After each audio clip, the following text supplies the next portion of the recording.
So there was one build during Gauntlet that really caught my eye, and that was Visna's Poison, Exsanguinate, Seismic Trap, Sabo. Now, I wanted to sort of adapt this into a softcore League Start setting, and there were kind of two things I was thinking of. Firstly, I don't think Seismic Trap is making it to next patch unscathed. It's really strong numerically. I think it's going to get nerfed pretty hard. Secondly, I don't really want to play Sabo. Mines and Traps are two of the strongest League Starter archetypes. I just don't really want to play them. So what I ended up with was an Exsanguinate Reap, Self-Cast, Crit Poison Assassin. The build isn't actually super creative. It's just using 2 physical spells to then apply poison. So most people would probably play this as Blade Vortex by default, but because of Blade Vortex's current struggles with clear speed and radius, and it just doesn't feel that great right now, I've chosen to opt for using Exsanguinate as my clear skill and then Reap, which has much more damage, as my single target skill.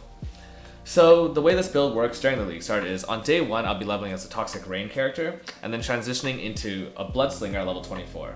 As soon as I finish Cruel Lab, this Bloodslinger starts to move into Poison, so it's a half Poison, half Fizz dot build until a hit maps. At which point I want to get 2 obliterations as soon as I can, and at this point I become a full Spell Slinger Poison Assassin. The only additional unique I need at this point is an Ungil's Harmony, and then I'm only using these 3 core uniques and a bunch of other whatever items I get, just with life on them, until I get to my Invitation. Because with that setup, you already hit about 1.5 million DPS at level 90, and honestly the smooth playstyle of Spell Slinger lets you do all the early bosses in the endgame. Now, things like the Breach Lord Invitation won't be possible, because there's kind of a soft enrage on that fight. After I get to the point at which I feel the damage is lacking, I want to be transitioning into a self-cast iteration of this. So there's 2 options. One is using a Cane of Kulamak with cast speed, chaos dot multi, and chaos damage, I think.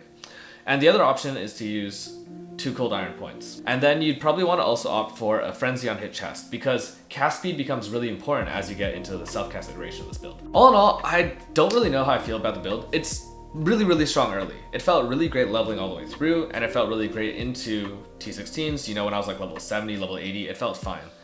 But the damage ceiling on Poison isn't as high as the numbers suggest, right? Because Poison needs to ramp.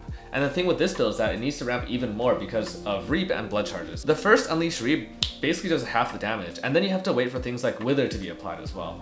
So because of the slowness of ramp on a Poison build, I'm not super convinced about the strength of this overall. Insofar as day 1, day 2 builds go, this is still going to be fairly competitive, I think, because it has really good clear speed, great coverage.